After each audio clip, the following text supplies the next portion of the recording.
Greetings, mortals, and welcome. Please present your tickets for validation. Thank you. Your existence has been acknowledged, and you have been granted access every Thursday and Friday.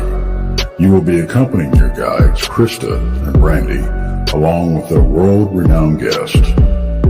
They will be exploring an intriguing tendril of what humans refer to as reality each week, as they strive to advance you further down the path to the truths of your physical earth and what lies on the other side. Remember to please keep your hands and feet in the vehicle at all times, and do not exit until the craft has come to a complete stop.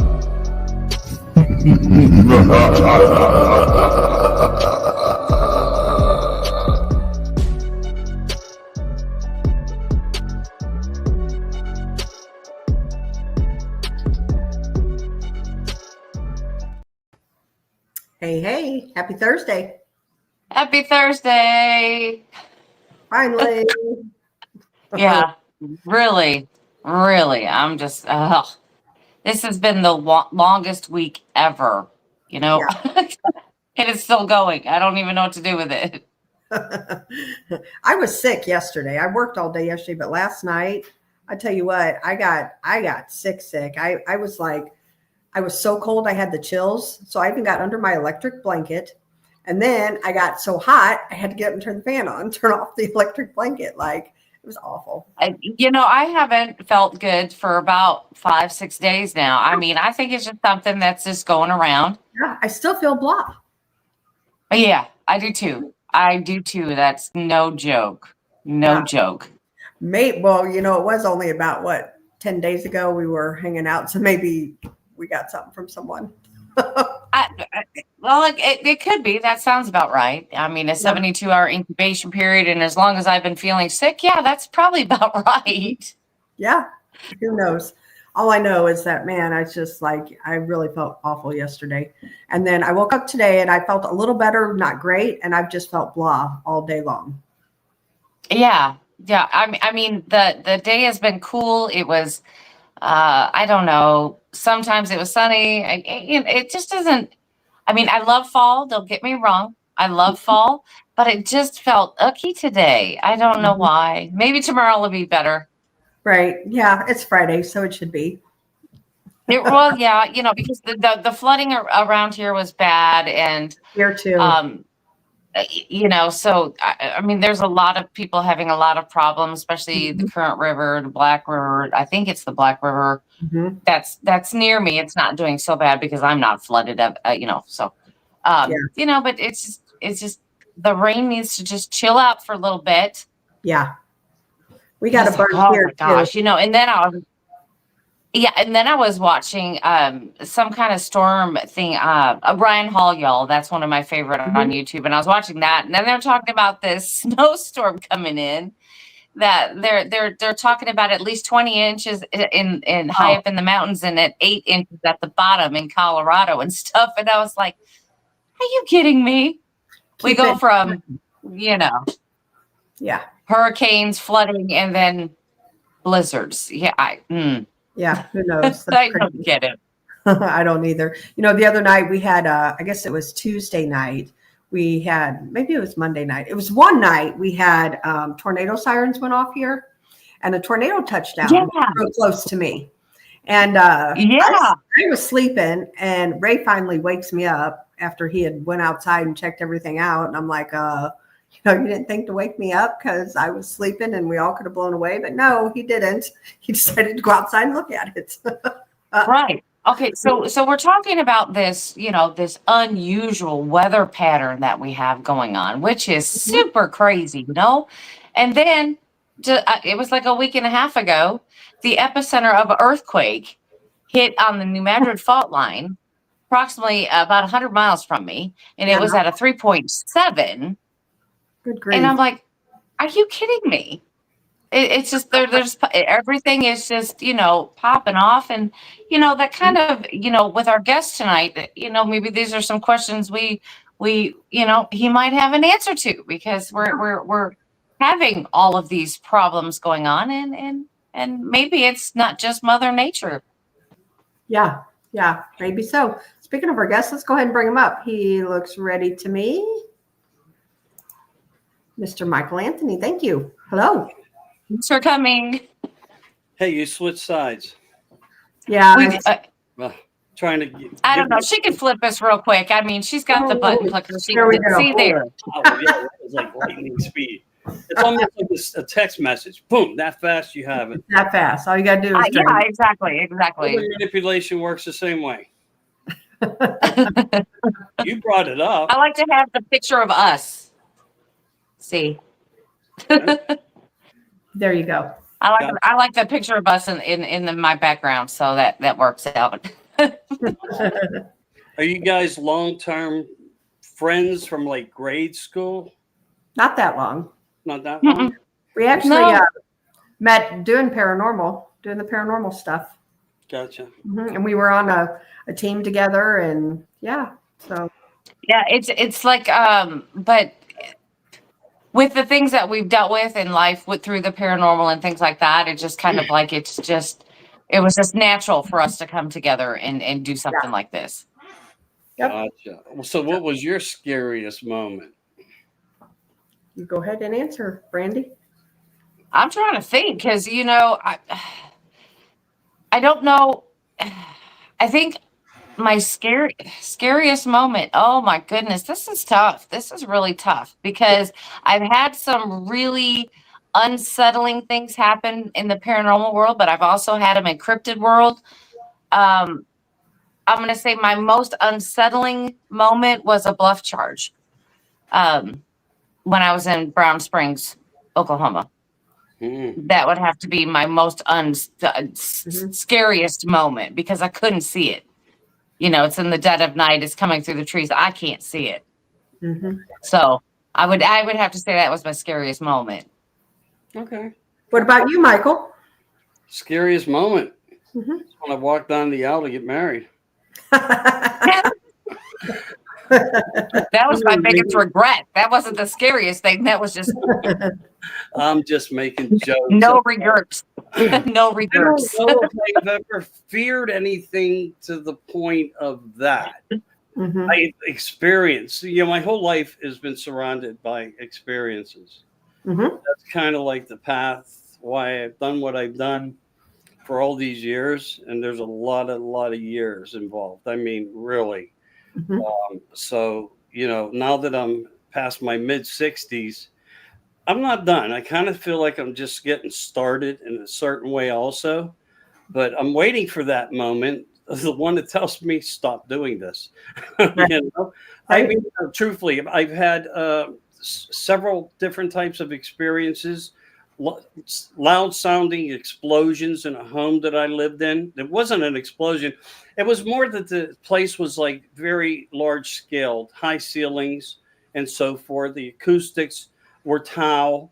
It sounded like somebody took a book from the ceiling and dropped it. And it was just boom. And that did startle me. Didn't scare me to the point of like fearness, but unknowing what was it. And my wife was with me when it happened.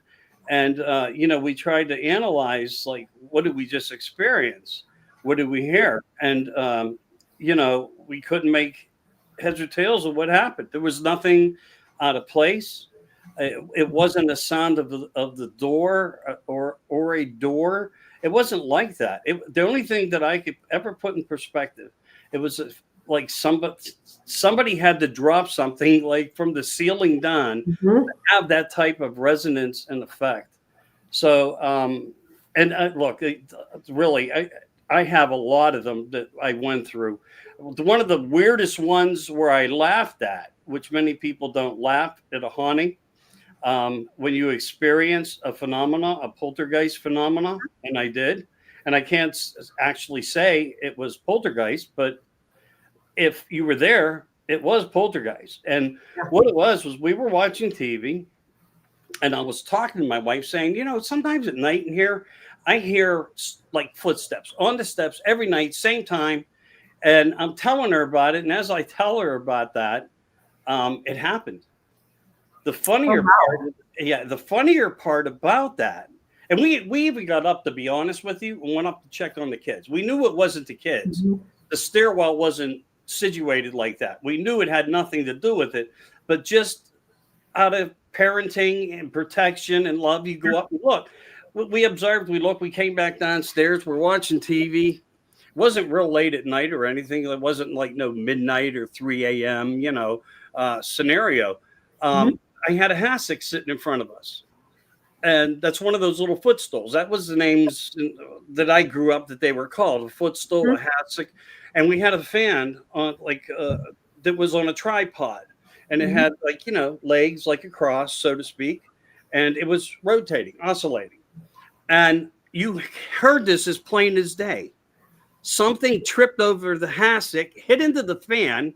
You heard all these things. The noises were identifiable. Logic came immediately into play, and the fan starts to rock back and Wow. forth. And then it slowly rocked back to where it was. All the while it's oscillating, going so far this way, so far that way, and returning. And I said to Twig, I said, the damn ghost just tripped over the hassock. I did. I mean, Wow. I laughed it off, but we experienced it. Yeah. The way Yeah. my mother died. The dog ran away and we never saw it again.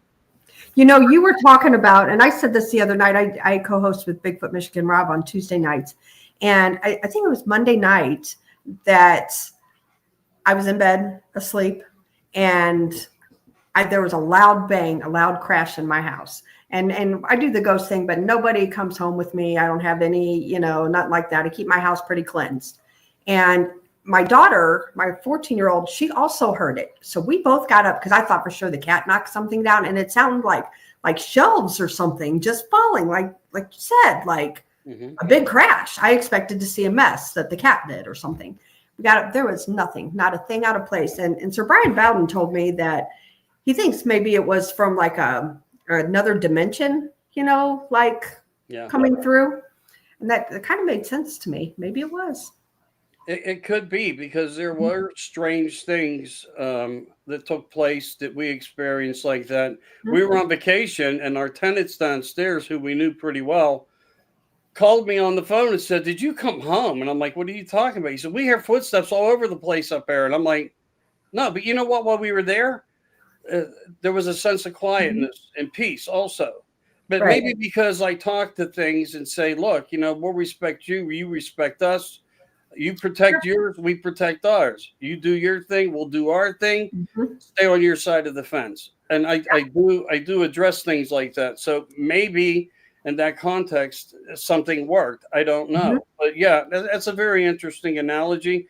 I've thought about that myself in certain ways on certain things that I experienced. But I look in every realm of what I've experienced. They've been all over the place. I've seen Mhm. things, I've experienced things.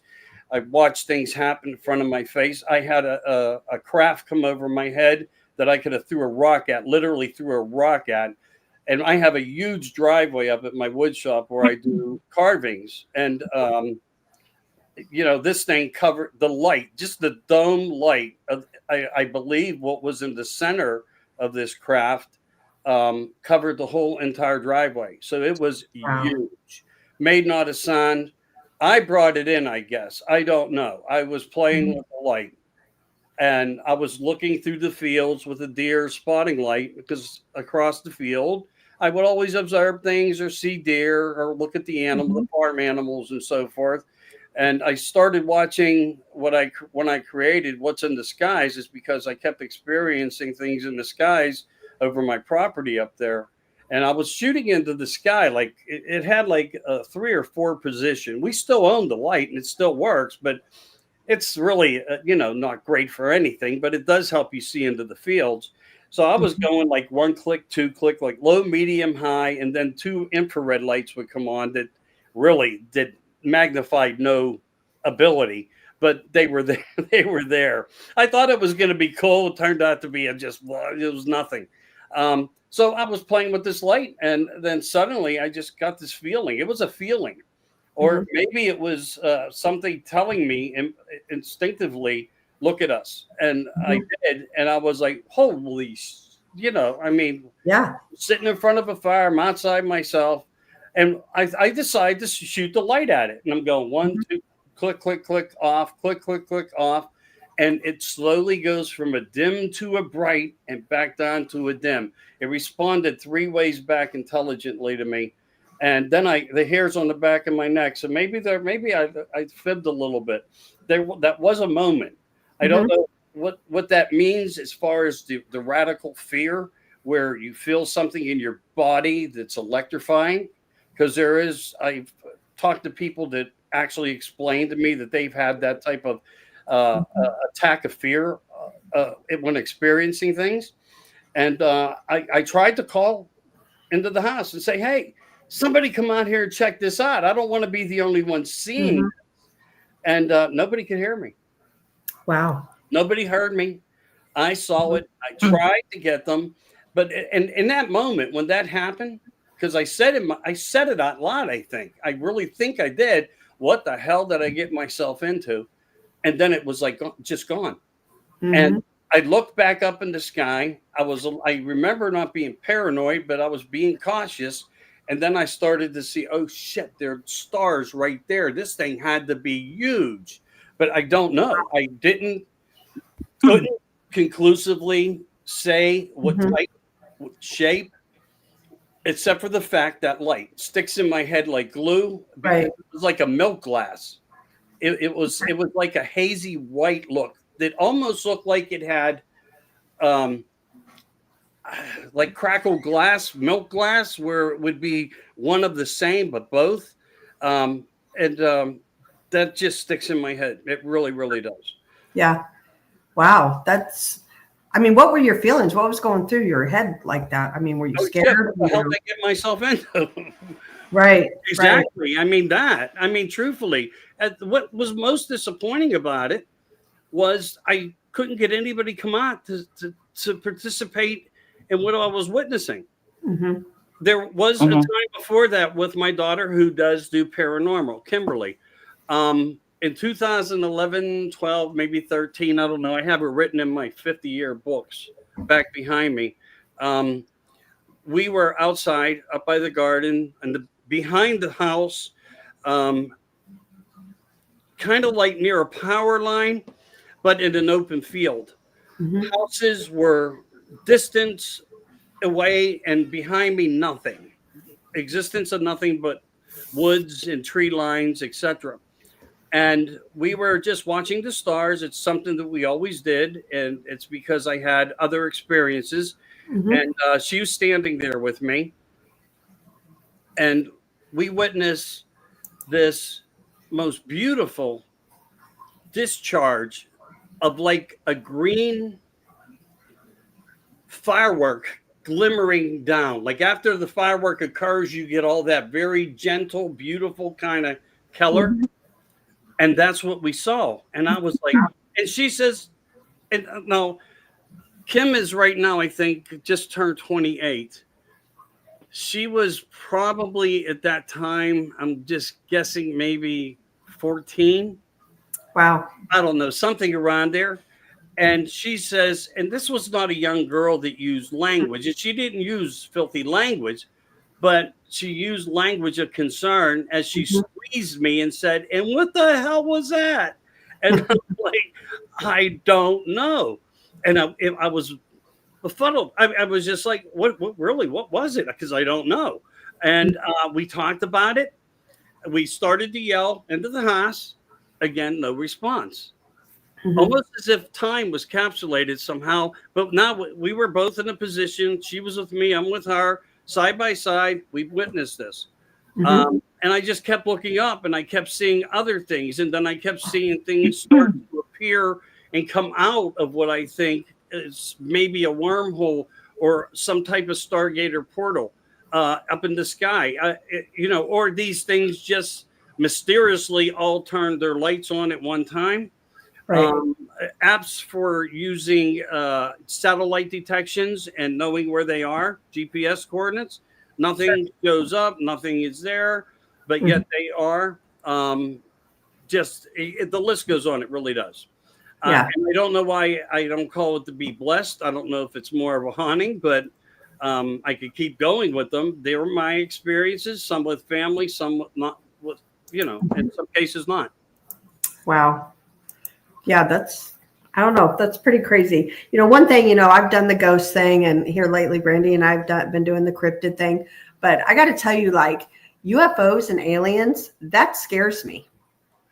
Why? Because I feel like, you hear about all of the abductions and things like that, where I feel like with a ghost, like I have control of that. If I'm asleep, I can't tell. I don't know if they're going to come down and take me, like I guess I just don't have the control like I do to run away from a paranormal situation or, a cryptid situation.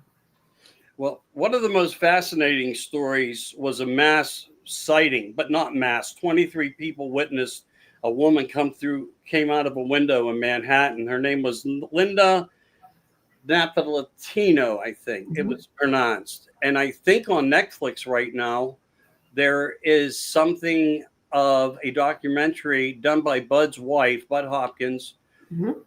Very well-known man, did the Art Bell thing, all that stuff. And every show basically of importance during the era of his time.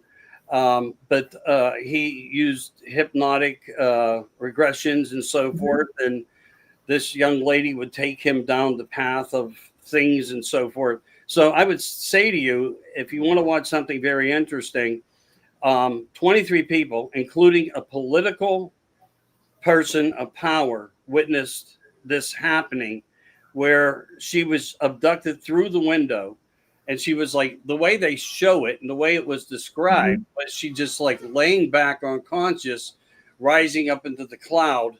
And there's witness testimony everywhere. It's one of the most best documented cases. What is that called again?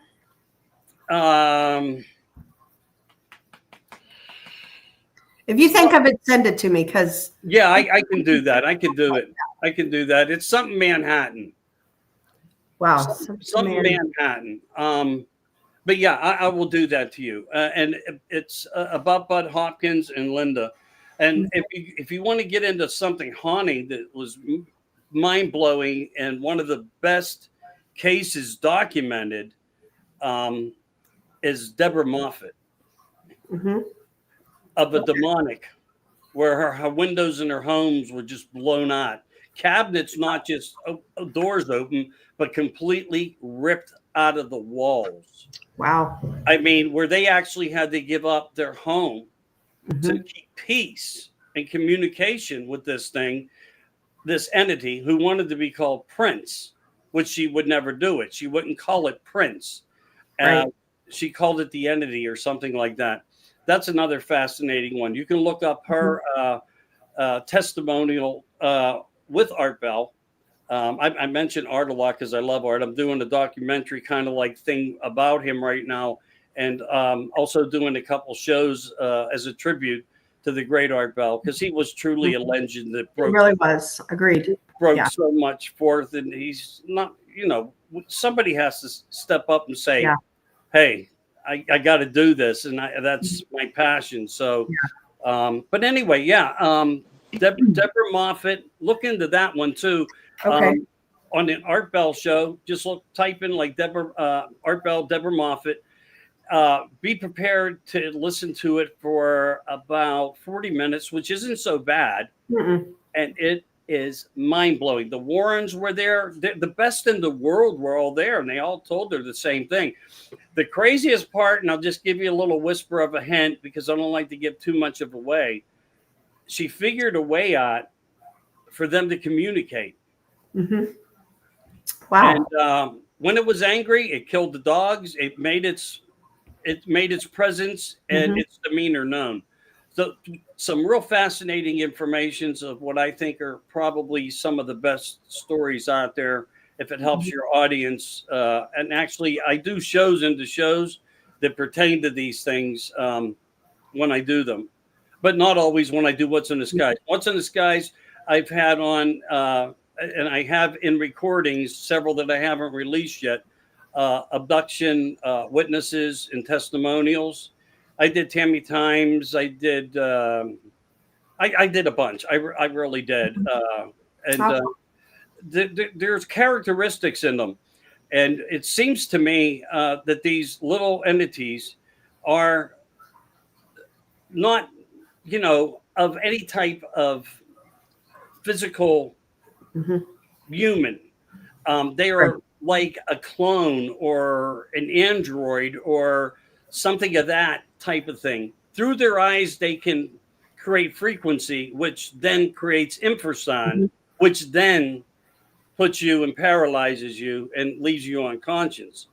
A lot of times when they work around these peoples on the tables, the larger ones can only be in the rooms at certain times. So if somebody's trying to come out or they can use the frequency. The big ones can't be near it because they are more like we are as a physical characteristic, which would be the MIMS. They are, that's not a term a lot of people know about, but it is a term of identifying, because they say there's the tall, the medium, the small, all that kind of stuff.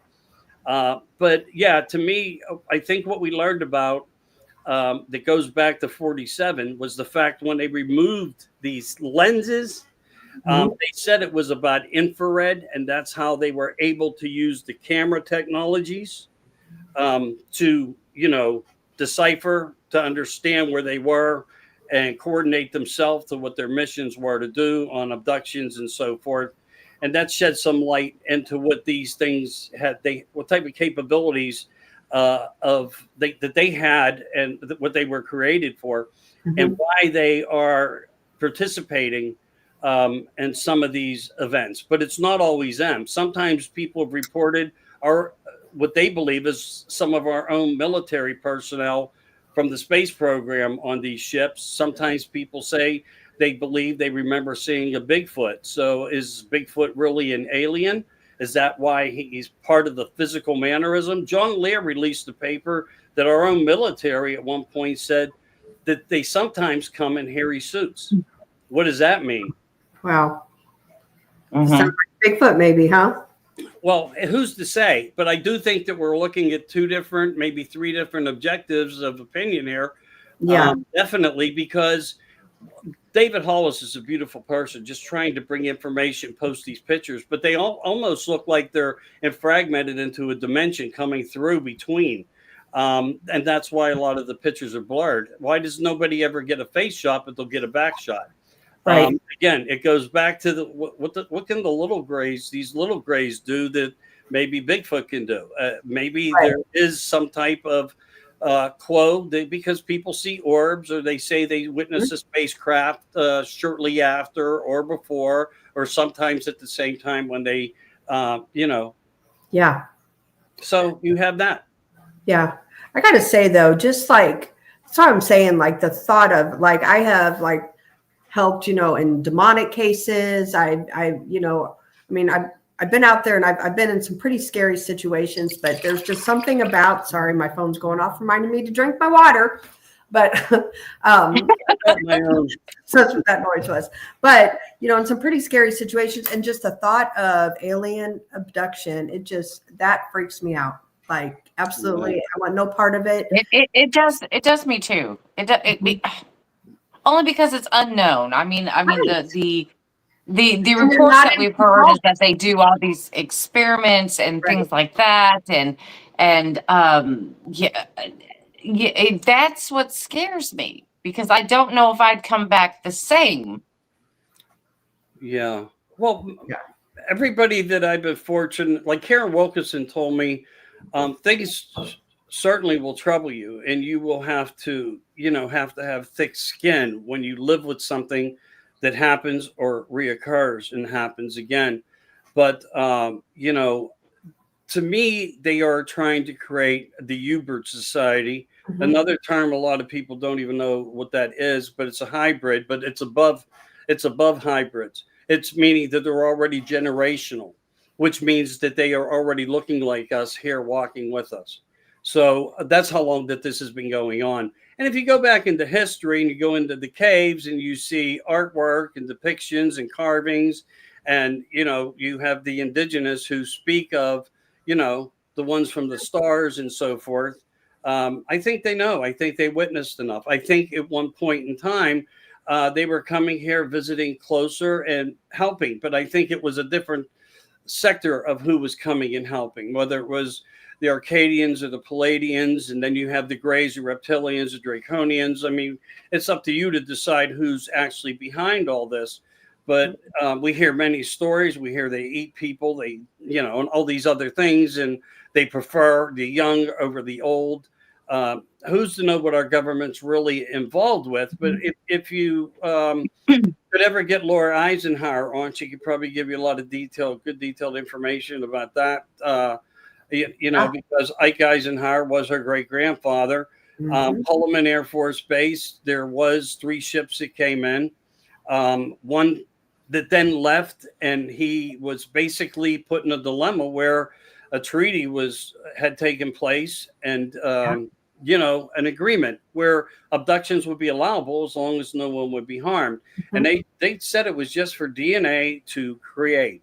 And maybe the reasons that they do that, if we go back into history also, you find out that we had a couple huge things that happened on this planet. Most of the desert lands, people think, oh, they've always been sandy deserts.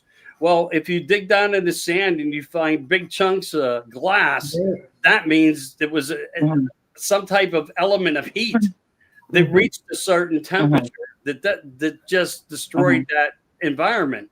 Because we do know that there were waters, there were rivers, there were things there once upon a time. We know that there's geological proof to that also. Wow. Yeah, I can give you a bunch of wows. I mean, I'm very well educated but I try to put it together in a way that it's a soft package that comes across to people for them to get it. But it's true stories like that. Yeah. And if you get into things of weapons of mass destruction and our government going further, there was nothing there. They really wanted the goodies. They wanted certain things that tied to bloodlines and so forth.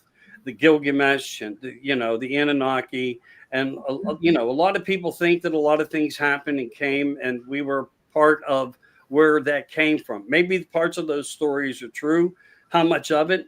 We can only go by what the texts supply to us. And the best people in the world, like Zachariah Stitchin and like that were, trying to help out and say, this is how we read them. This is how we understand the words and the wordings. But there's mass informations about what we think we can't read that have been recovered, cleaned, and now are posted on some of the colleges in the United States that tell the real stories of who was there, what they were doing, how they came, and what they wanted, and not always about why they left. But now we have something here that claims the dominion of the earth through bloodline, and they put us through the long game, taking us through certain scenarios of where history repeats itself. One side wins for a while, the other side wins this side for a while. What is the good and bad? The 2 brothers who created humanity and more, who played with DNA, because if you go back, you'll find out they were able to actually take their consciousness and put it into another body. So I guess maybe the reason why we used to hear in the Bible biblically that people lived to 900 years old, that they had this type of technology. And if you were part of that bloodline, they could change your vessel and you would take your consciousness into a new body. And you would be just like we are right now talking, except when you look in the mirror. And that's a crazy thing too. I woke up one night, and I want to talk about that real quick. And you're a different person. And I did that in a dream one night. In a dream, I didn't wake up from it and do this, but in my dream, I looked in the mirror for some reason, like I was getting ready to go somewhere, but it wasn't my face. In my dream, I was I was still male, thank God. But I could tell the difference. It wasn't, but it wasn't my face.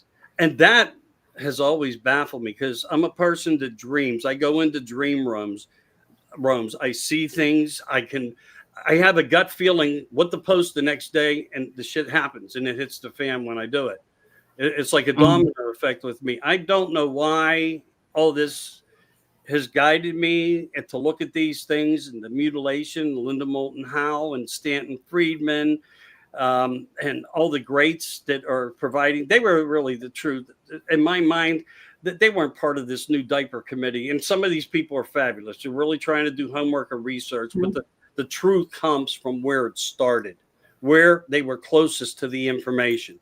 That is how, even when we go into ancient texts, the closer you get to the beginning, the more factual everything is. Right. So I take my hats off to like Carrie Cassidy and all these fantastic, they are truly the heroes, you know. Lieutenant Corso, the guy that gave technology to RCA and all the Westinghouse and all the people that had the best working for them in technology, and handed it over and said, recreate this, reverse engineer it, do whatever, let's see what it is. And that's where a lot of our technology started and originated from. But also the agreement at Holloman Air Force Base, that taking place there was promised to be, we would be rewarded with technologies. And I think that's what we see. So when you see sometimes so many crafts or hear so many people are seeing things, they could just be part of a military deep state that has nothing to do with our Army, Navy, Marines, et cetera, Space Force. And they actually have the super sophisticated intelligence, artificial intelligence, GI, which, they can come and test us and play with us over our nuclear sites. But it's only to know that they could always control us in a moment's need and time if they don't approve of what we're doing. And, I don't want to say we might be at that point, but, we're definitely seeing a lot of strangeness and have witnessed a lot of that. And when you look at their gods, they're transgender. So it's not just something that's now the effect of now. This is ancient things where people just acted different. The Romans, the Greeks, they had orgies, they did all these things, and it's all being implied now that it's okay. You can have this new thing, but I think this all ties together. And the way I look into them, it doesn't mean that I'm 100% right, but maybe even if I'm halfway, it's mind blowing because there's connections to it all. I'm going to shut up. No, you're good. You're the guest. No, you're good. You're absolutely fine. See, the thing about me is I don't know when to quit. You're good. I mean, to me, BMR said this too before on his shows, like if we do all the talking, then, that's not really a good show because the show's about you and your information and knowledge and that kind of good stuff. So no, I'm totally into this. And let me ask you a question. So Brandy and I have a friend that she does CE5. What are your feelings on that? My feelings on it? I do believe, just like dream or remote viewing, that there are very limited amount of people who really do it well, that can do it. There's a lot of it that is, and it's sad for me to say that because at one point I put out a money challenge and said, if you can do it, I'll pay for it. And nobody stepped forth. But Ingo Swann had a lot to do at the beginning. If we go back into history, that's where the foundation of DMT and all the experiments and of remote viewing and how it was done. And why I think the government went into this and funded programs like this, and there's many more than that, was because some of the presidents were finding the best mediums in the world, presidents of the United States, and they used them in the White House to help them run the White House. There's records of that, documentations of that actually happening, that we had presidents and their wives, and they would sit with mediums, and they would basically, sit around a round table and, ask questions through the only one I ever heard doing that was it Lincoln's wife or something? No. Yeah. I didn't hear that. I'm being honest with you. I didn't hear that. I think it was after he died, though. She wanted to connect with his spirit or something like that. Yeah, she always commented that she was seeing spirits around the White House too. So, yeah. Well, I was referring more to the remote viewing, things like that. Gotcha. I wasn't looking at more to the dark of the anytime you look into the paranormal, you're looking into satanic.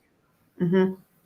Yeah. I don't care what anybody says about that is where and how that door opens to it. If we communicate to the ghost somehow, not unknowingly open something, then others come in. That is all I'm referencing. That is all. Well, that's what I think. I mean, personally, I think the same thing. You open yourself up to all kinds of things. That's why I don't know about the CE5 thing. I realize that it's all on intent, but then again, you're putting yourself in a meditation type state, and you're manifesting, trying to talk to these what you would think could be alien life forms, but maybe you're speaking to something on the spiritual side instead. Yeah. I mean, do you think that could possibly happen also? I think that's a catch-22. It could go either way. Certainly. You know, I've never used it personally, but maybe I have subconsciously somehow.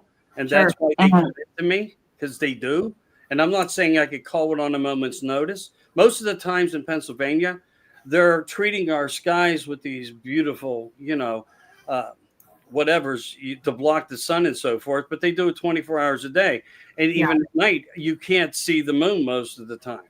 Or you just see a light behind the haze in the moon. There's no clarity. But I'm now starting to observe over the last few months through this summer that they're starting to now come below that level of where they are spraying. So something is still going on. Who they are exactly, I don't know. I've never been on one of these crafts. At least I have no recall of anything like that ever happening. I just know that I've witnessed things. I've witnessed them at my home in Pittsburgh, right here in the studio up on the I put in this huge deck just so it would overlook the river. And one of the very first things I saw that night come in was what I thought. And I don't know if I'm certain on Keller, whether it was like a stainless type of Keller or if it was white. The weird part about it was something that I never anticipated to see, that it had like mauve color lights going all around it. So it was like two pie plates, but not put together. So there was a space in the middle. And in this space that went all the way around like that had windows. And they weren't square. They were more like oblong and round. And they were equal. And it just slowly, without making a noise, came up over towards my deck. And of course, I had to go get somebody, and I did. So that was nice that I could share that moment with somebody. That was totally unexpected. It was just there. But we're also seeing so much in the sky now, Starlink and testings and things where you see a trail of lights following each other, and people say it's 100 UFOs. Or it's 100 people, running these drones, in the sky.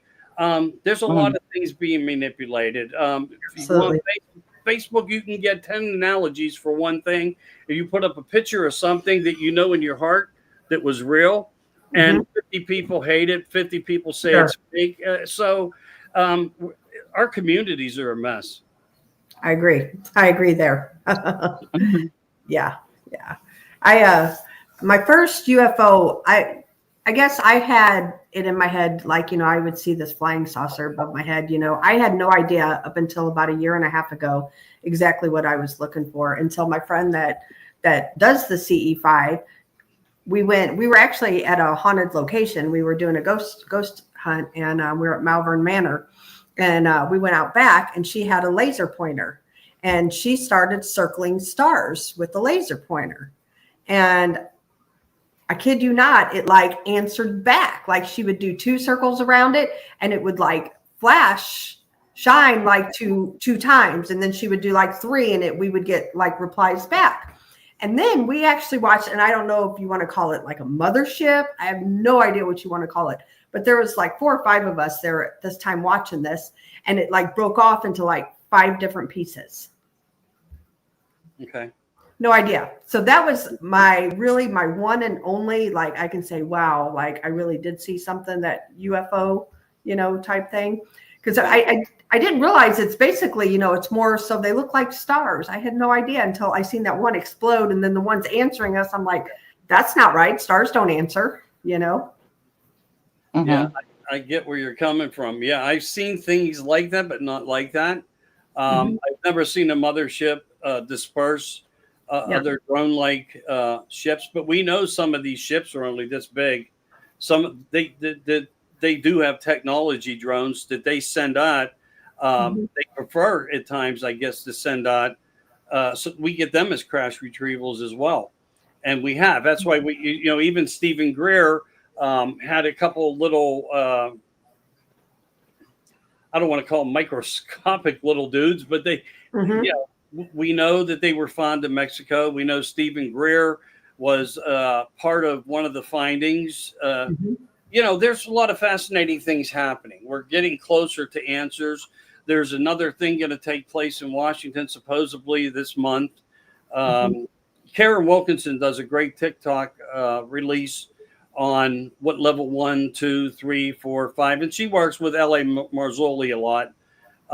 We talk about certain things, and one of the things that he brought up that was really cool that he shares, I have it on my one of my national sighting groups, is where they were actually able to, their camera was just really sophisticated at the right time, right moment. They actually saw into the craft and you could see the aliens in it. Wow. So they scoped from standing on land up into it, which proves they were shooting something in the sky, an element. And here you have these two things up there moving their heads around, looking. I don't even know what my stuff's called, but I invite you to go look at some of these things that no one even knows exist. It's called the National Sightings Registry Hotline. And it has people like, to be honest with you, you'll be able to rub elbows with the people from Gaia, the ones that put on the symposiums, that put on the conferences, Eric the Healer, a lot of great people in there that are actually in these videos. So they're in my group and they're, not per se rubbing elbows, but they're kind people. Sure. And I know that if somebody had a sincere question that they would answer it if it came across them. I don't keep it as a big group. It doesn't need to be mega big. It needs to be quaint. It needs to have purpose and focus, because it also helps us all focus on the narrative of what we're working with. Right. So we communicate between each other, but certain people are allowed in. But if you go under there and you look, you'll see a lot of real fascinating stuff on probably a lot of the things you have great interest in. Awesome. Yeah, we'll definitely check that out.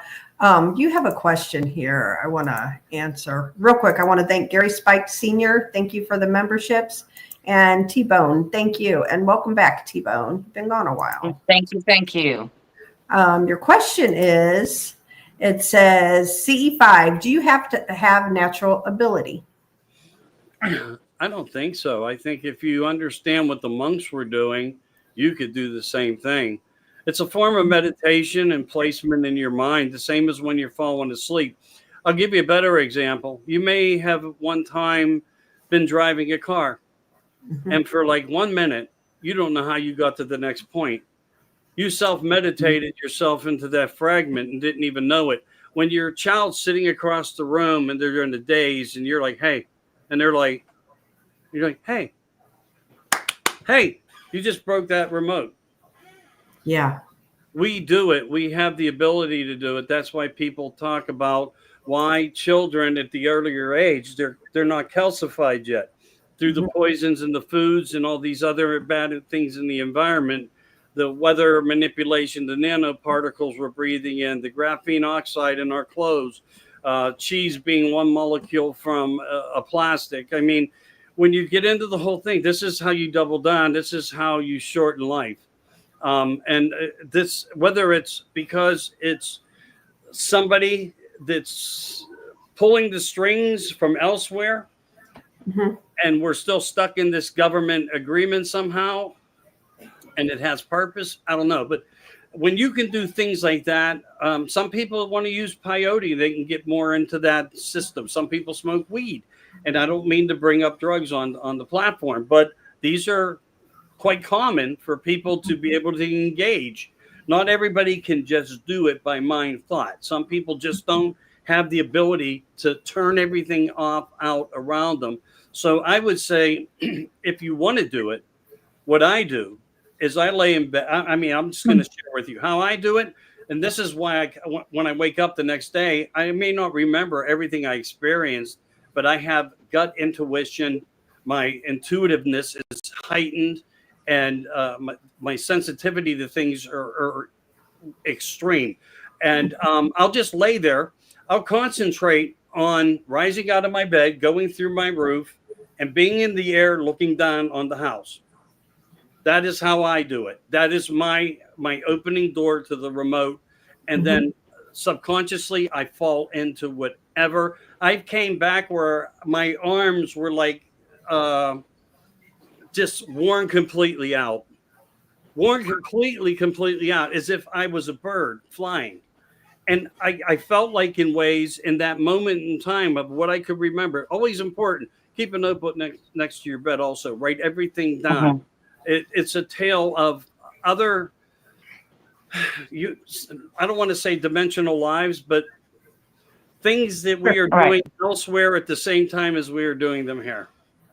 Right. And I believe what you're saying. I mean, when you get into that state and you're concentrating on one specific thing, normally, people are like they're like, I can't meditate. It's like everything's going on. My mind is going a mile a minute. I can't slow down, da, da, da, da. And I get what you're saying about having something to help you get in the state. But I find that it takes practice. And, how I learned was just listen to myself breathe for a minute. Then it was 5 minutes. And then it was 10 minutes. What better time? And then after that, it was just, there it was. Yeah. But everybody has to fall asleep. That's key. Yeah. That's key. So if you plant that thought and keep that key turned on, things will start to happen. They might not happen first 20, 30 times. They may happen the first night. Everybody's going to be different. It's how tuned you are with what you want to do. And if you're trying to fall asleep and you just try to lay back like I do, as I described to you, that I go through, and I don't know why I picked the roof. I don't know why, but it's probably because I've been on it and I knew it well, and I wanted to know what it looked like from up there. And once I get up there, I'm gone. I go, other things just happen. I just, whatever reason it is, I get sucked into some other type of, and some may say, oh, you're just having dreams. Well, maybe they are, maybe they're not. But I do know one thing. When I worked my whole life and I never touched the damn thing of anything, never even saw it before, and my job said, we got to get this fixed. We don't have a choice. You're the top guy. Do what you can. And I'd be like, I never saw this before. Man, this is beyond my pay grade. But the next day, I knew exactly how to fix it. Right. I don't know if it was just because I came home and I rested, but I experienced that in my life with so much. So like I couldn't get a bolt out of a certain area. And I would create a scenario on how to do it during my dream state, and it would work. So I say that there are proofs and positives to all this. Just open your mind, open your heart. There is a sense of something that will help us. There's something in place in this whole system that we're never going to understand by any means, but it is there to help you if you want help. Something offers help. I don't know what it is. I wrote a thesis on it for a book as an opening to my own book. How do you like that? I didn't call like Ron Moorhead or nobody up, and say, hey, you want to do my foreword? No, I did my own foreword, and it's mind-blowing, from nothing to everything, where everything came from nothing. And I go into the status, and it's just such a mind bender. That in itself should be stuck before they could ever even reach page 1. You got another question here, and I'm going to bring that up. Mike Bothwell asks, question, what's your theory, thoughts on the 20 and back program? Well, it's yeah. And it comes, how it comes about is part of the process. Now, I don't like to talk about government too much, but when you look into Montauk and Monarch and these programs that do exist. This starts at the youngest ages of experimentation, the Frankenstein experiments, below level 7. More things in my catalogs behind me that I've been talking about, but I need to actually finish and let the public have fun with them. Where Michael's head's really at, where he's from. But yeah, so even Obama and probably Carmela and all them have been put through mind control, and these are the facets on how they get into that next format. And there's a purpose and a catalog for everything, everybody doing something different, and why everything is taught different on different platforms at different times. So that's why you have Generation X, Z, Y, blah, blah, and so forth. Skull and Bones.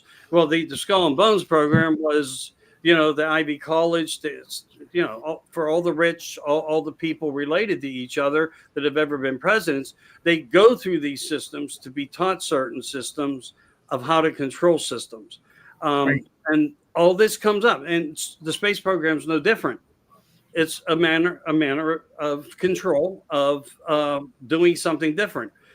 There's a lot of testimonies about this, and I did some work with Michael Cohen, who wrote a book and told his story about his experiences through them.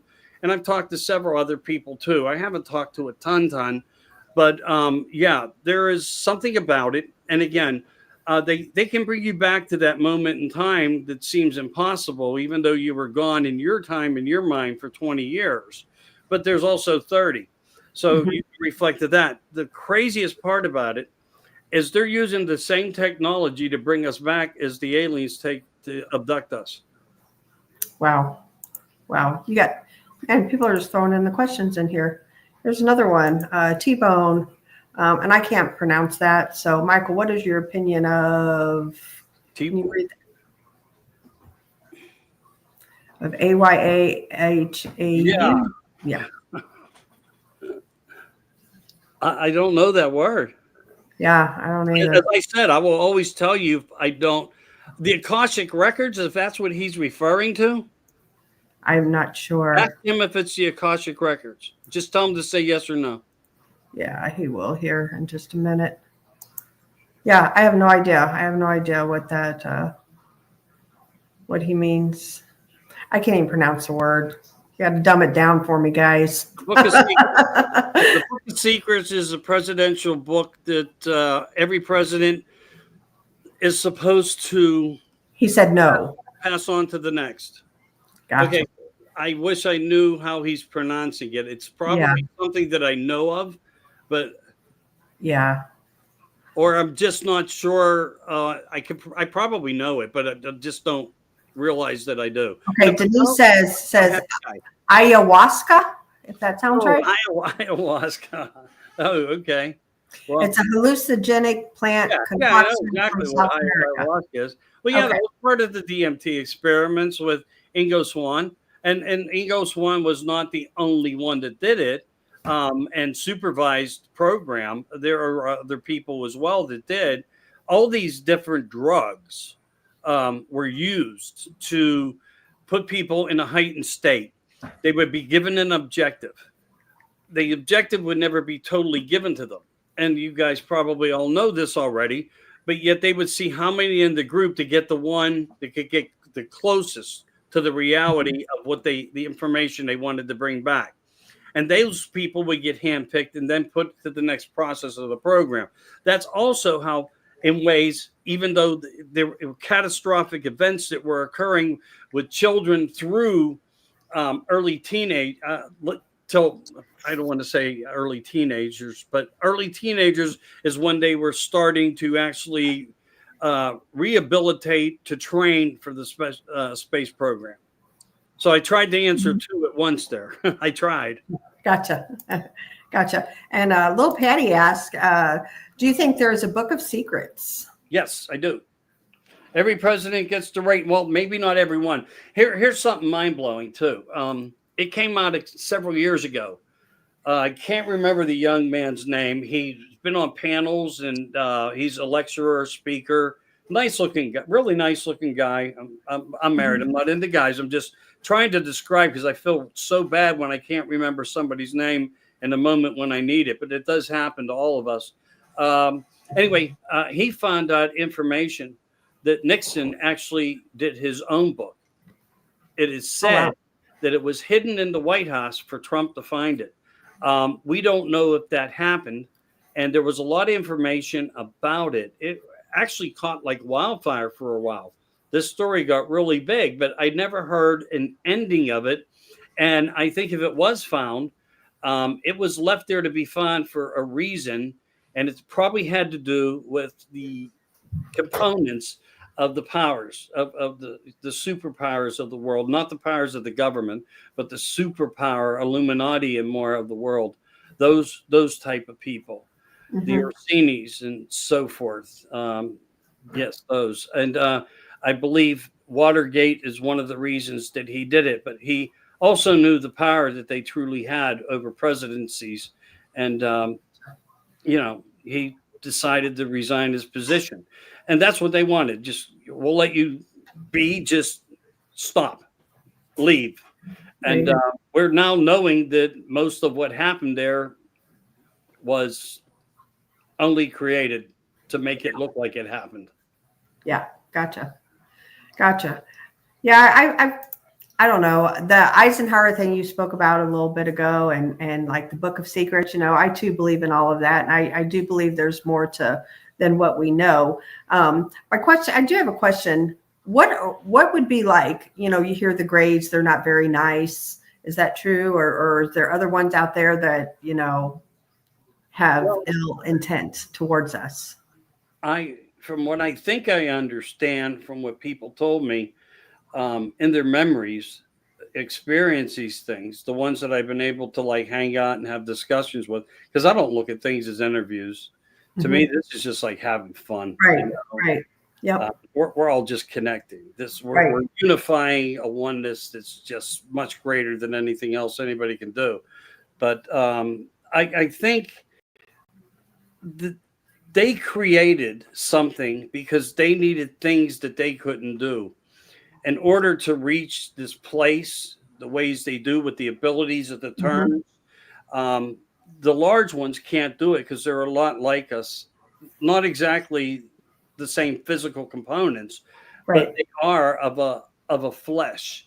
The little ones, the creative clone type androids, can go and make these turns, and they just don't pop, I guess, is what we are finding out. But not only that, it's the system within the system of the craft, and it radiates a frequency when it's running, which takes the fabric of our environments away, so they don't experience them. That's why when they hit water, they can go as fast underwater as they can in the sky.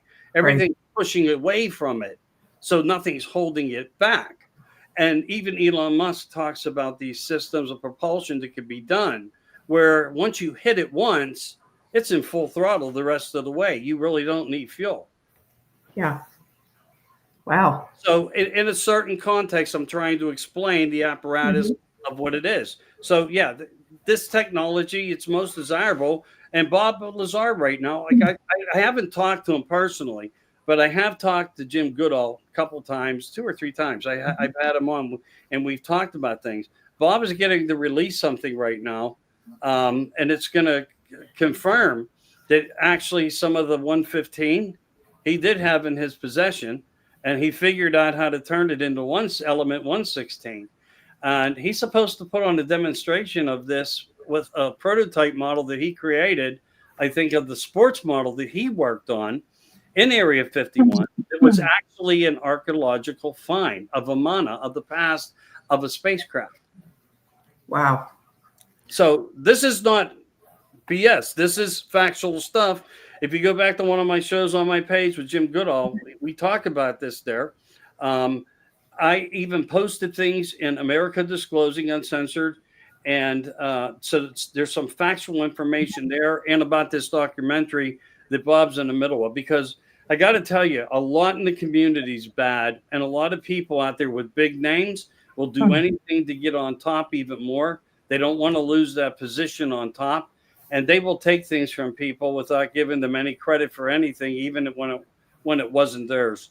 And I know that this has happened to at least 2 really brilliant big figures that they just completely took advantage of. And I won't tell you their names on this, but I would tell you in private. Wow. So there is things to know who some of these people are. And they'll do anything just to stay in a spotlight. Yeah.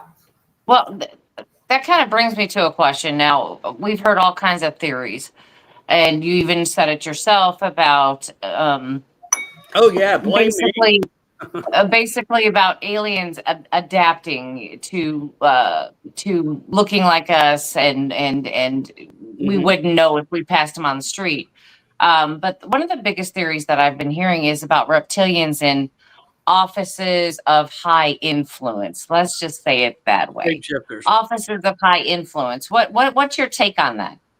I think there is a bloodline true to the possibility of that. We don't know truly what the Anunnaki look like.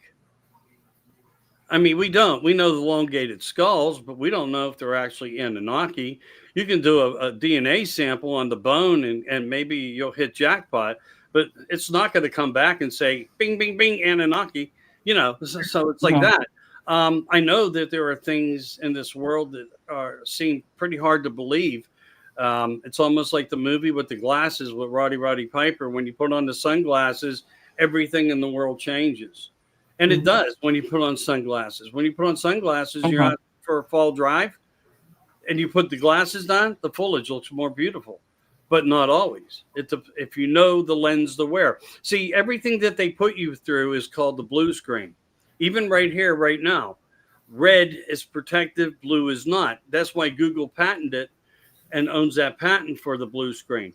It's another way to to get into your mind and keep you focused to things. Blue screens were most widely used in the earliest of times, and the government went after them when they found out that the mafia and the casinos in Las Vegas was using them and blacking out all the windows because it kept the people at the machines. Wow. It works the same way, and they utilize those types of information, and they create things from that information. Wow. Interesting. Yeah. I'm hearing all kinds of stuff. I don't even know what questions to ask. I'm sitting here going, a lot of information coming right now. I'm glad you guys get a lot of nice responses in your chat room, because a lot of people have tried and just had no luck with being able to have, good interactions that way. So it's really good to be on a show platform where there is some interactions working. Oh yeah, we have the best people in chat. We truly do. Well, and we do. I mean, we have a chat room full of all interests. And it's fascinating the things they come up with. Sometimes things we never even thought about, and that's why I just love our people in chat, and we just have a good time.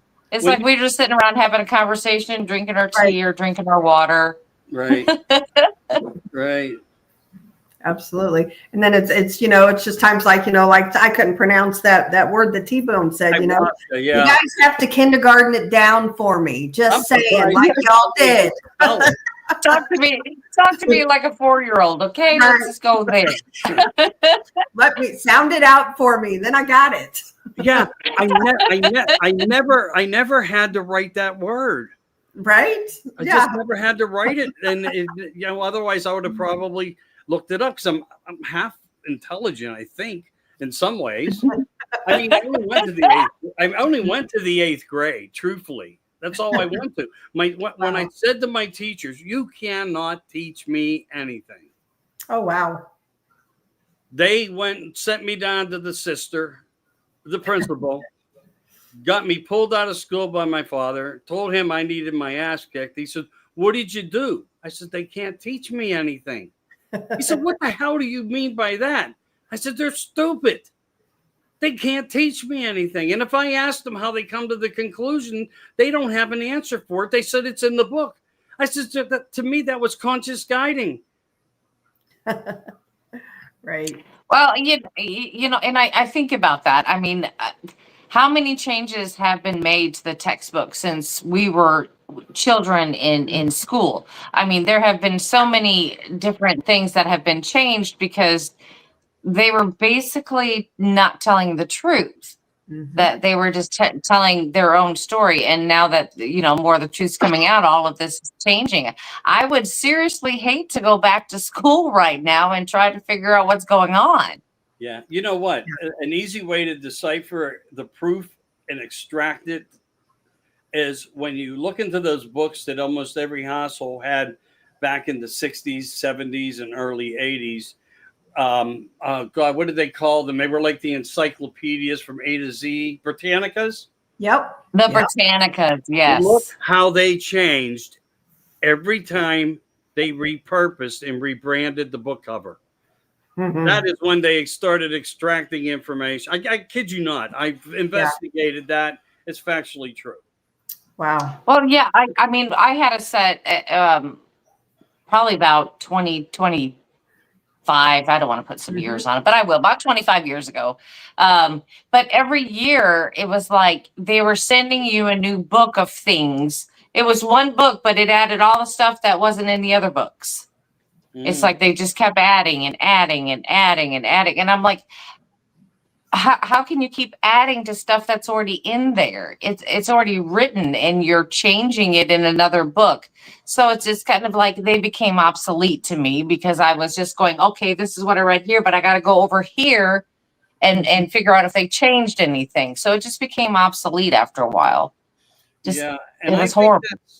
to me, I think that's part of how the system works, because it is a system. Mhm. That's why doctors are called practicing medicine. Practicing law. They're practicing Right. because there's no, it's called practicing. And that's what they do. They practice on us, experiment on us. It's the Mandela effect. One Monopoly game that you might have bought 2 years ago, he has a monocle. 2 years later, you buy it again because most of the pieces are missing, but the kids loved it and the monocle's gone. Yeah. Everything has changed, a rebranding, and that's exactly how it works. That's what happened with, and like in New York, and the Twin Towers. Why is it Twin Towers? Because the churches had twin towers. The Empire State Building, it was the empire of the city. So, there's things connected, the obelisk, the triangle, the Masonic, the Luciferians. Everything is about a productivity of old world cultures and history. Right. And if you ever get a chance to listen to Maria Wheatley, friend of mine, best in the world, renowned, listen to whatever she tells you. I'm telling you that she's just a rock star. Does everything from dowsing rods to ancient history and more. Yes, I'm giving her a shout out. I'm sorry. She's fascinating what she comes up with, and works with the best people that she can, and always delivers well. Yeah. What is your YouTube channel? It doesn't even pay, because nobody will. They don't even let people subscribe to it. It's 10 o'clock talks. 10 o'clock talks. Yeah. But I think I subscribed. I can't even subscribe to you, Michael. See, I think I'm subscribed to you. I'm pretty sure I am. Yeah, I'm going to look right now to see if I can do it. It hasn't grown in 5 years. Because you're talking about things on there that. And that's, so they started to execute me, and then it was an argument. I got a hold of tech. I'm like, well, I'll sue you. I want all my stuff back. I want my name back. Well, then I wound up with 3. At one point, I had 3 of the same names. Yeah. I was broken in pieces. They were which told me immediately they were trying to break apart the information and keep me hidden, but not try to get sued. Yeah. Yeah. That's why, because, they just, oh, yeah. They're. Okay. Well, I just subscribed, so it is open now. I don't know what had happened, but go ahead and anybody out there that is interested, it's 10 o'clock talks, and you can subscribe. I just did it. Yeah, I did it too. So Well, I haven't been on there to look at myself in probably a year. I will say this: I have great family. They work behind the glass. They upload there. I don't do live content from there because they only give me 10 minutes. That's Really? all. Yeah, That's you all gotta I'm gonna get those. after You that. gotta get those subscribers up. So hey, everybody out there listening, make sure you subscribe. Get his subscribers up to get him at least to 50. I think 50 will get him some live time. So get him up there. Let's see if we can do that by the end of the show. I'd be shocked. I really would, because other people have tried it. But you know what? Every night could be different. We now have a new way forward in America. Maybe there's, because you know what? Even on Facebook the other day, I must have slammed 500 posts around, and they didn't bother me at all for the first time. And maybe they're sitting back saying, "Oh crap, we got to deal with this guy again." And maybe they're just, easing up. I don't know. Maybe today's my lucky day, but honestly, I don't listen to my shows. I don't listen to shows that I'm on to go back. To me, I don't either. I don't either. Now I will go back and listen, like when I miss one of like a blonde show and it's Brandy and Tex or Brandy and someone else or something. I'll go back and listen to that, see what I missed. But if I'm on it, I don't. I do the same.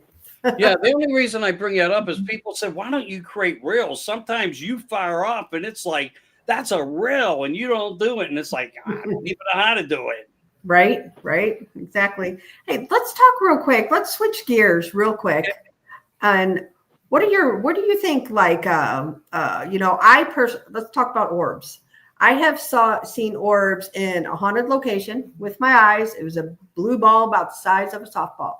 But then Brandy and I were out in the middle of the woods and we seen orbs all over. I seen one that was actually about the size of a beach ball and it was a reddish orangish color and there was nobody else around, that just our group that was there. What do you think they are? I think it's an angelic life form. I've taken pictures of them. I've seen faces in them. I shared them with people. They were like fascinated with some of the share contents, but I also took pictures of some things where you could see multiple demonic faces like within it of these big red orbs. And they were just, I'll send it to you and let you look. Everybody has a different analogy on how they see things, but I put it through every test to see what I could see in it. They were all red, as far as that particular night. And actually, I wasn't on camera. Twig was on camera doing that, and she took the pictures, and they blew my mind. But I can tell you and share something that I thought was super fascinating. Another moment in time in my mind that I'll always remember, because things that are like impressively cool seem to stick with us. And I was engaging in the middle of a room, and we had orbs coming through this one window as if it was a portal. Now, they were mainly small orbs, but they were interacting by command. And I even got them to land in my hand. Wow. I even got them to land in my hand. I think I shared that with Sean Kelly. I think I gave him some of the photographs from that at one point. I don't know. They're around somewhere. When you do what I do, as long as I did, oh my God, it just becomes a crap pile of so much. But that was really fascinating to me. Now, that was something that I did watch over, because I couldn't see it all happening in real time. I could a little bit, but the third eye camera was bringing that dimension in much better. Yeah. The frequency, it was capturing their frequency in that moment in time in that room. And they actually came up to me and went into my hand. Now we're talking about quarter size, like orbs. When that particular thing happened, I personally have never seen an orb the size of a beach ball. Okay. I just never have. I've seen orbs, like what I felt were orbs on tree lines, and I took pictures. And then I started to study what I was doing. I started to question my own authenticity of the pictures. So for about 3 days, 3 evenings, I was watching the sunset, the color of the sun, and I started taking pictures of the background and looking at them at the phone. No, that's not it. Get rid of it. Why fill the phone up to the point where it tells you you have no space left? So I would get rid of them. And then I finally got it to the point of where I was with where I was, and it wasn't the sun. And that concluded me to know that what I was seeing was some type of organic type of orb life. Yeah. What were they exactly? I don't know, but I've never experienced anything large like that. But I've been able to get multiples at one time. Like they were all congregating to other, observing me or something. I'm not quite sure, to be honest with you, but Yeah. Yeah. I find that interesting because, like the one, like, I mean, obviously the land in your hand, that shows intelligence, Right. and then our friend Greg Ogles, who's in chat too, he also like communicated with orbs, and it showed intelligence. That's why I just kind of wanted to get your thought on it and see what you kind of. I definitely would agree that it's a life form. Maybe call it an angelic life form of something somehow. Just another big piece or small piece to the puzzle that's going to put the bigger piece together. But I think this planet has a lot more than just what meets the eye, for sure, and the spectrum of it's huge. Yeah, absolutely, it is. Absolutely, it is. This has been Okay, fun. I got one more question. We're quite confused. Which 10 o'clock talks are you using? Yeah, see, that's the whole thing. I don't know, because they screwed me over, as I said, terribly. Because I mean, you have one that has kind of like a fist, the red fist on it. that's not supposed to be there. They keep putting that back. I think that's the one. But see, I'm not. My daughter's not here to tell me. All I can tell you, one has a lot more information than the other. So I went on your Facebook channel. Okay, let me pause this here, and that's how I found it. So I'm going to just share that link. Okay, because I think we're getting quite confused. So let's get the right link in here. Because I went on your Facebook is how I found it. Let's see. I'm going to post it right now, guys. Okay. There you go. Try that one. Because that's one that interview you had with Ron Moorhead and things like that. Is that okay? So that's the other one. Okay. Yeah. All right. It says I'm subscribed. Okay. There you go. We're good now. There you go. We got it. Hopefully you get some subscribers tonight. Well, it is what it is. I am, hopeful and optimistic that things may change real soon. And there's going to be a better type of justice system that's going to look out for the American people. I'm hoping it's not a cushion, that is an effort of work. And I really, truly believe that it's going to be. I know one thing, I worked tirelessly for him, and I expect him to do the same for me. There you go. I'm going to say, because I did. I really did. I dedicated my life. I lost family over things and issues and injections and everything else. And I made up my mind to work hard to hope for this day, and maybe it'll turn around. But here's the thing. I'm quite satisfied just being Michael, and I got more years behind me than I'm ever going to have in front of me. I don't know how long I'll really do what I do. And there's got to be a time when that big box back there with those stacks of information that I've compiled, well, I got to give that some more attention. I really do. A lot of stuff's ready. It's just fitting some of the pieces. But, if people want to watch when I do guests, that's perfectly fine. The one thing that I learned not to do was rely on YouTube. So most of the time I just go live on Facebook, where I have a nice substantial thing going, and then it gets shared out, and then it gets more views. But I'm also on Oracle Talk Radio Network. If you don't have your Oracle Radio app, it's free on Apple and Google. And I headlined a lot of stuff on there, live on radio as well. Cool. So if you want to come listen or go into my Facebook, you'll see some of the little squares says America Disclosing on it. I do 6 different platforms because here's the thing. In the community, I tried to have respect for every community. So you have starseeds, you have people with UFOs, you have people with Bigfoot, you have people, it's all separate. And if you keep, promotional things because you have guests on, they get angry and then they ban you, I mean, I've been banned by political groups because I was not Tucker Carlson. Right. I didn't fit that criteria. But had they did some research on me, they would have saw once upon a time, my viewership was just as great. It doesn't matter. I was judged. They did what they did, and that was my own political party doing it to me. But it happens the same way in the community. So it's a terrible disturbance of where we are, and I hope that changes. But I don't know. I hope you guys get to watch some more content. I've had a really good time with you guys. Absolutely. If you guys want to have me back on, I'd be more than happy to, hang out and just chill and have some corn dogs and coffee, whatever. Yeah, no, that's we like bring some chips and stuff next time. Yeah. Well, that was for me. Have our own little party. The chips are for me. Oh, okay. I know what that can be like. I'm not the chip person in the house, but I have one of those.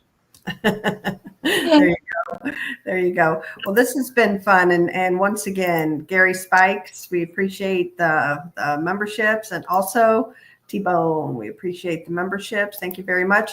Tomorrow night, we're actually going to do a show on Zach Bagan's Haunted Museum. It's actually about the items that's in there. He has some really, really morbid, off the wall. He does.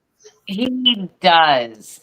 Yeah, I'm doing one about Art Bell tomorrow, and I think one of the highlights that Steve Ghostman is going to be doing is Robert the Doll.